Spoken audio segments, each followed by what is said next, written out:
Good morning. Good evening. Good afternoon. And remember, Context is Everything Media Network, John Michael Monroy, founder and CEO, reading a textbook cover to cover. The Ambient Classroom is the name of this series, and I'm continuing on our Context is Everything journey here by providing context on yesterday's reading. So today's reading is contextualized properly. How many times can you use context in a sentence or in a minute? I think I said it 5 times. But hey, it's important. Okay, so yesterday we started chapter 12, which is about Africa. Chapter 12 notes on chapter section 1. Chapter 12, section 1 is early African civilizations. Here are the notes that I wrote yesterday so that we can contextualize today's reading. Chapter 12.1. Africa's largest and most populated climate zone is the savanna, or grassy plain, which stretches north and south of the forest zone, located at the equator, and the forest zone comprises 5% of African landmass. Deserts include the Sahara, which is the largest desert in the world, and it's continually undergoing desertification, which is every year growing the desert region, at least up until the year of 2001, when this textbook was published. This textbook was published in 2001, and at that point they said the Sahara Desert was still growing. I haven't done any research to see if that's still the case, but I would assume it is. Sahara is the largest desert in the world, and that's in the north of Africa. In the south of Africa, there's the Kalahari Desert and the Namib Desert. Mineral resources spurred early trade among various African regions. Salt, gold, iron, copper were particularly valuable in early trade. Diamonds, oil, and I added in, cobalt, have gained importance over time. Over thousands of years, migrations contributed to rich diversity of people in cultures in Africa. West African farmers and herders migrated to the south and east between 1000 BC and 1000 AD. West African people spoke a variety of languages that derived from a common root language known as Bantu.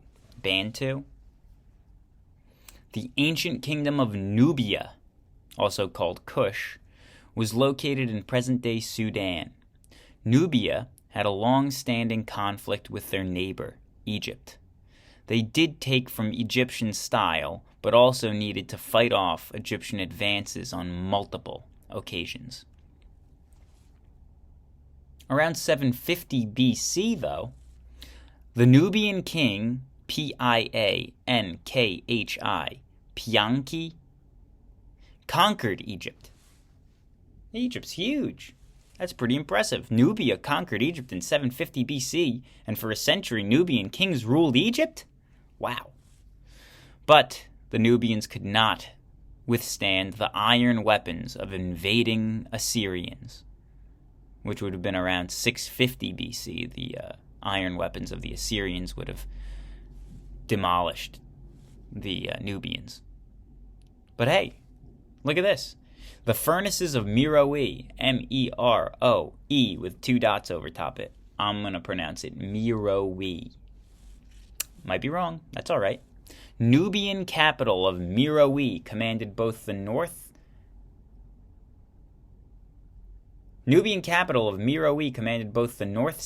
Nile route and the east-west route from Red Sea to the savanna of North Africa. Meroe was rich in iron ore, and with furnaces burning wood, they produced iron from the iron ore. This happened in 500 BC, so after the Assyrian onslaught, they realized, we can do this. Iron? We got plenty of iron. We just need fire. And we can do that with wood burning. Yeah. Nubians created their own system of writing with an alphabet rather than hieroglyphics. We still have not deciphered this language to this day. What? In 350 AD, armies from the kingdom of Aksum on the Red Sea overwhelmed Nubia.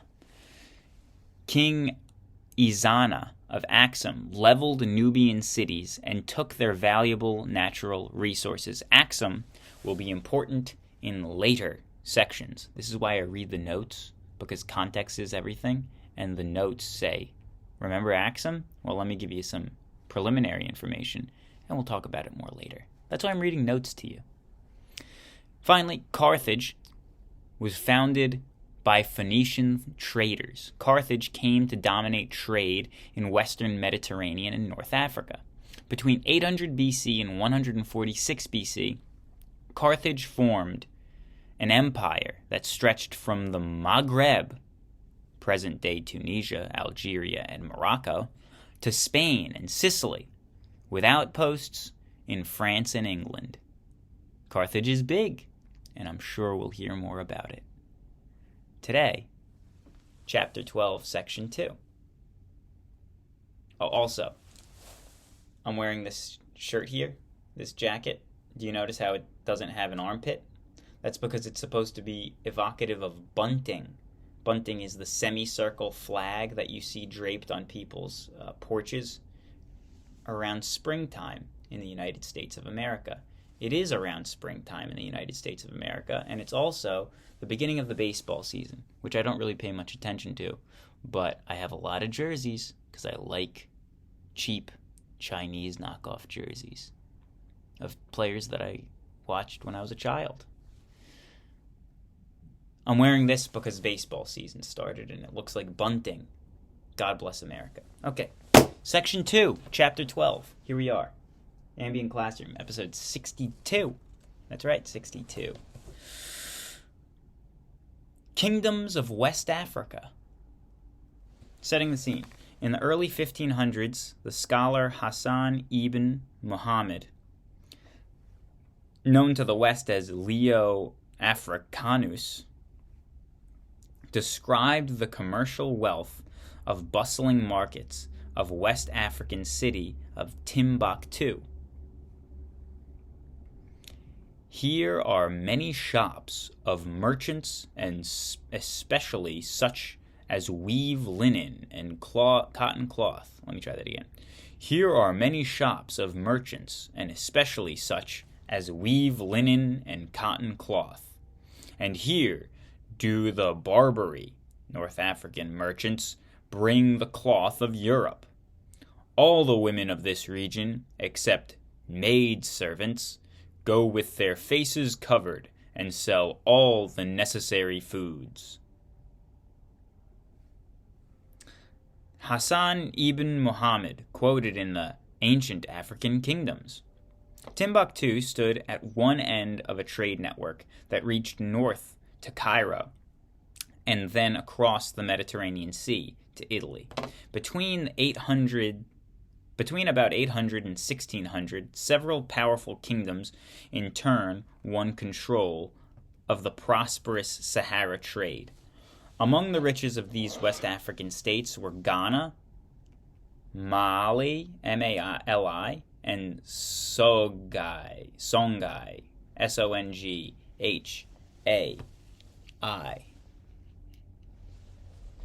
Trading gold and salt. Heading 1. Trading gold and salt. As the Sahara dried out, you will recall some Neolithic people migrated southward into the savannah. There, farmers grew beans, melons, and cereal grains. By 100 AD, settled farming villages were expanding, especially along the Senegal and Niger rivers, and around Lake Chad.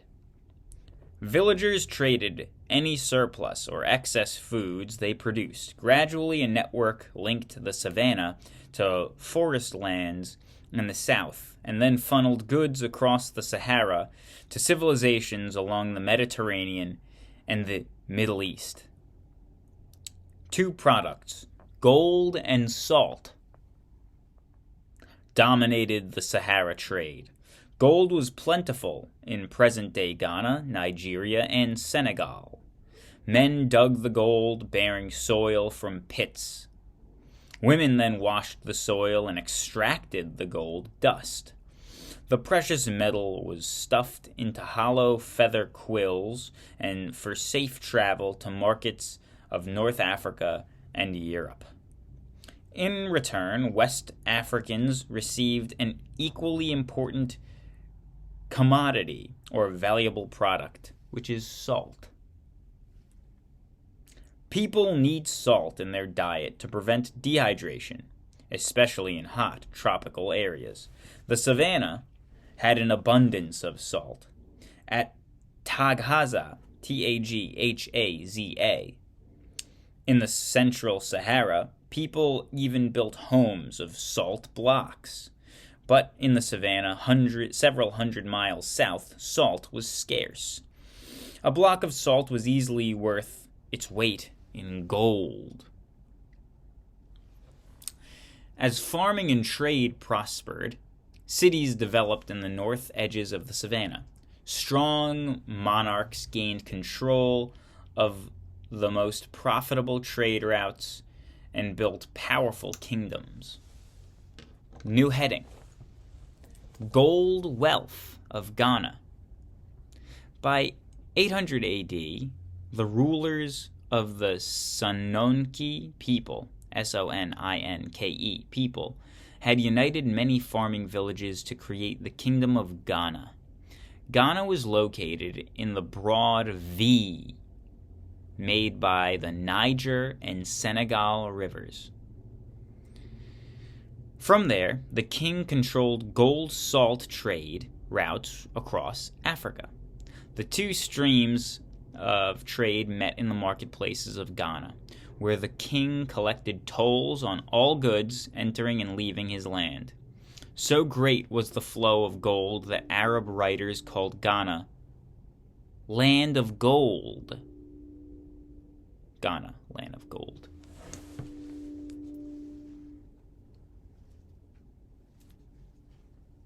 Okay. Capital and king. The capital of Ghana was Kumbi Salea, made up of two separate walled towns, some 6 miles apart. The first town was dominated by a royal palace, surrounded by a complex of domed buildings. Here a court noted for its wealth and splendor, the king of Ghana presided over elaborate ceremonies. To the people, he was a semi-divine figure who dispensed judgment and kept order. In the second town of Kumbi Salea, prosperous Muslim merchants from the north of the Sahara lived in luxurious stone buildings, lured by the gold wealth of Ghana. These merchants helped make Kumbi Salea a bustling trade center. Influence of Islam. Muslim merchants settled in their own communities throughout the kingdom, brought their Islamic faith to Ghana. Islam spread slowly at first. The king employed Muslims as counselors and officials, gradually absorbing Muslim military technologies and ideas about government. Muslims also introduced their written language, coinage, business methods, and styles of architecture. In time, a few city dwellers adopted Islam, but most of the Songhai people continued to follow their own traditional beliefs. By about 1050 AD, the Almoravids, pious Muslims of the North Africa, launched a campaign to spread their form of Islam. They eventually overwhelmed Ghana, but were unable to maintain control over such a distant land.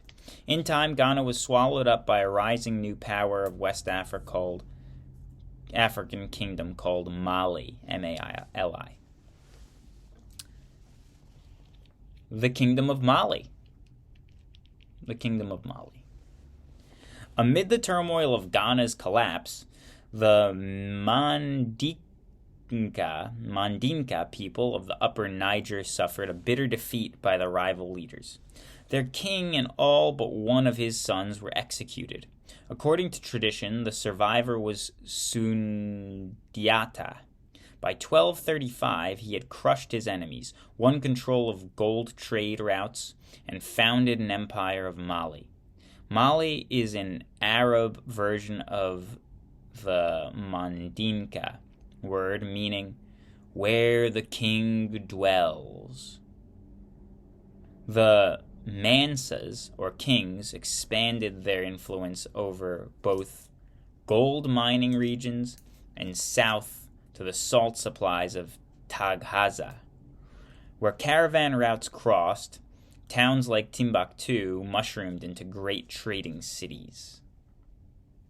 The greatest emperor of Mali was Mansa Musa, who came to the throne about 1312 AD. He expanded Mali's borders west to the Atlantic Ocean and pushed northward to conquer many cities. During Mansa Musa's 25-year reign, he worked to ensure peace and order in his empire. There is complete and general safety throughout the land, commented Ibn Battuta when he visited Mali. The traveler here has no more reason to fear thieves than the man who stays at home. Mansa Musa converted to Islam and based his system of justice on the Quran. At the same time, he did not adopt customs associated with some nearby Muslim societies. For example, women in Mali wore no veils and were not secluded within their homes.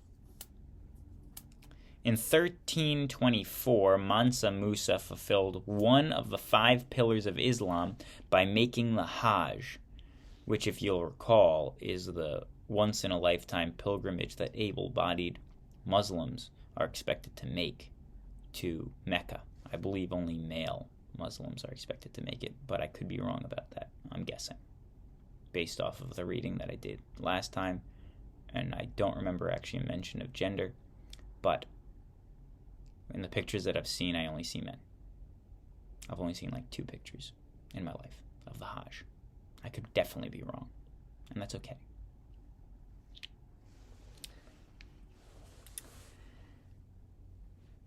Through this pilgrimage, Mansa Musa showed his devotion to Islam. He also forged a new diplomatic and economic tie with other Muslim states. The movement of wealth, people, and ideas increased Mali's renown. That's the town, remember, Mali, or country. Mali, Mansa Musa's kingdom. By the 1400s, Timbuktu had become a leading center of learning. Timbuktu had become a leading center of learning in the 1400s. The city drew some of the best scholars from all over the Muslim world. A new empire in Songhai. There's a new heading. A new empire in Songhai. In the 1400s, disputes over succession weakened Mali. Subject people broke away, and the empire shriveled. By 1450, the wealthy trading city of Gao, G-A-O, had emerged as the capital of a new West African kingdom, Songhai. 2 great leaders.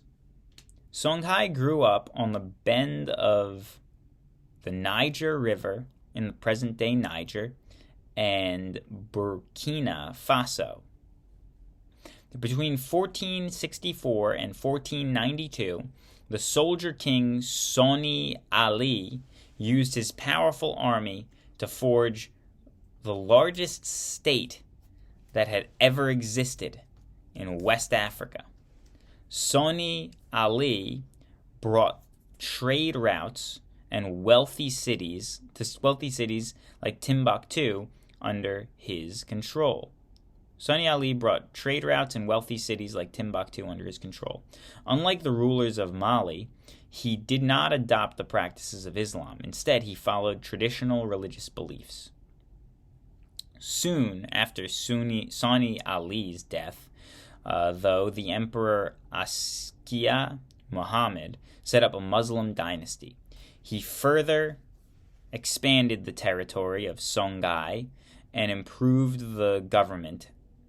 Askia Muhammad set up a bureaucracy with separate departments for farming, the army, and treasury. Like Mansa Musa, Askia Muhammad made a pilgrimage to Mecca that led to increased ties with the Muslim world.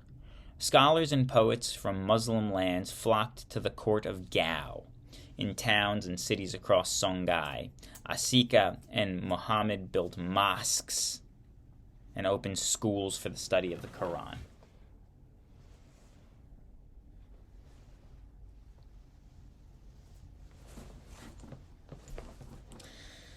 Invaders from the north. Songhai prospered until about 1586, when disputes over succession led to civil war. Soon after, the ruler of Morocco sent his armies south to seize the West African gold mines. The invaders used gunpowder weapons to defeat the disunited forces of Songhai. Like the Almoravids in Ghana, however, the Moroccans were not able to rule an empire across the Sahara. With the downfall of the Songhai, this part of the West African splintered into many small kingdoms.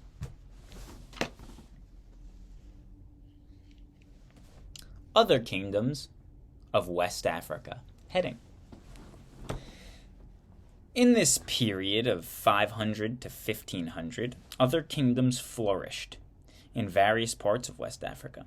The fertile northern lands of modern-day Nigeria were home to Hausa people, who had probably migrated there when the Sahara dried out. They were successful at both farming and trading. Walled city-states of the Hausa. By the 1300s, Hausa had built a number of clay-walled cities. While these city-states remained independent of one another, in time they expanded into thriving commercial centers. In the cities, cotton weavers and dyers, leather workers, and other artisans produced goods for sale. Merchants traded with Arab and Berber caravans from north of the Sahara. Hausa goods were sold as far away as North Africa and southern Europe. Kano, Kano, was the most prosperous Hausa city-state. Its walls, 14 miles in circumference, protected a population of more than 30,000.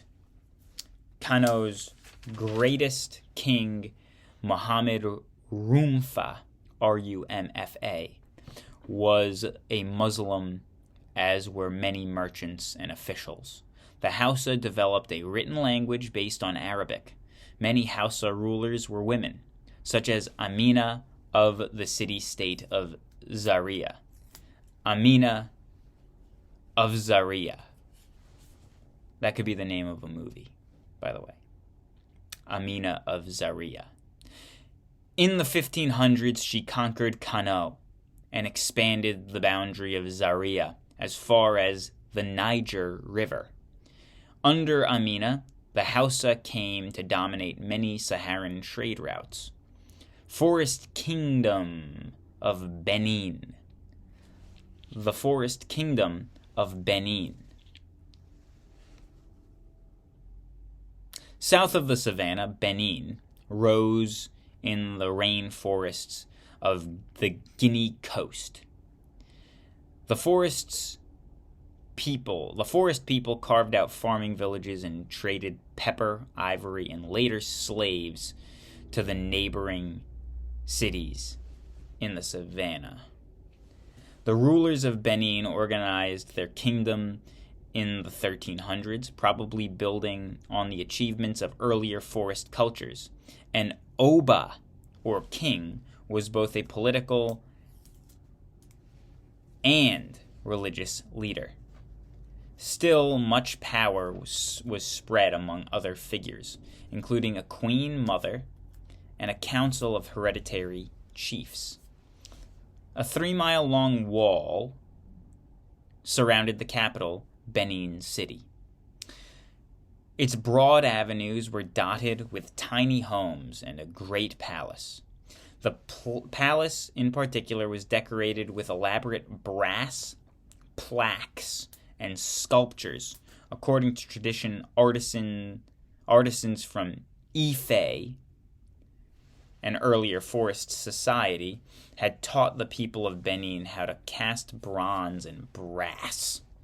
Benin sculptors developed their own unique style for representing the human face and form. Their works depicted warriors armed for battle, queen mothers with unswept hairstyles, and the Oba himself. Looking ahead. Later Benin bronze work showed helmets and bearded Portuguese merchants. These newcomers began to arrive in growing numbers in the 1500s.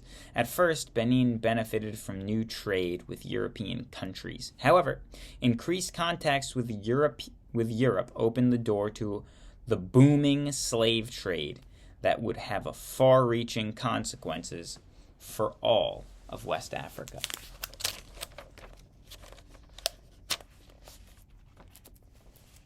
That's the sculpture style they're talking about. Bronze casting. As always, context is everything. Enjoy your weekend. Bye-bye.